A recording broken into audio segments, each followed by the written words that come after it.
பீகார் தேர்தல் முடிவுகள் எந்த விதத்திலும் தமிழ்நாட்டில் தாக்கத்தை ஏற்படுத்தாது என கூறியுள்ள செல்வ பெருந்தகை, திமுக வலிமையாக இருந்தாலும் நாங்கள் வாங்கும் வாக்குகளை வைத்துதான் வெற்றி பெறுவதாக தெரிவித்துள்ளார். இது ஒரு மறைமுக என்ஆர்சி. சரி, நான் கேட்குறேங்க, ரைட், நீங்கள் பத்திரிகையாளர் நான் ஒத்துக்கிறேன், என்ஆர்சி இது நடத்துங்க. எப்போ நடத்தணும்? நீங்கள் எல்லாருக்கும் தெரியும், நம்ம ஊரில் பருவகால மழை எப்போ ஸ்டார்ட் ஆகும்?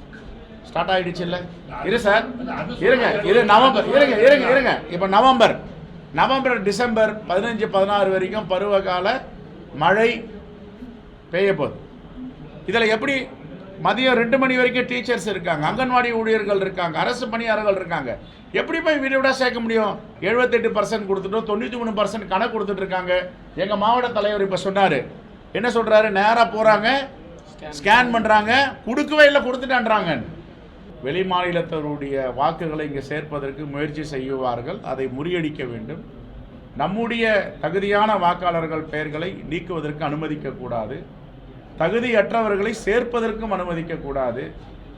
குறிப்பாக சிறுபான்மை மக்கள், பட்டியலின மக்கள், ஓபிசி, எம்பிசி இந்த வாக்குகளை எடுப்பதற்கு அனுமதிக்கக்கூடாது. பீகார் வேற, தமிழ்நாடு வேறங்க. பீகார் என்கிறதே டிஃபரண்ட். யாரு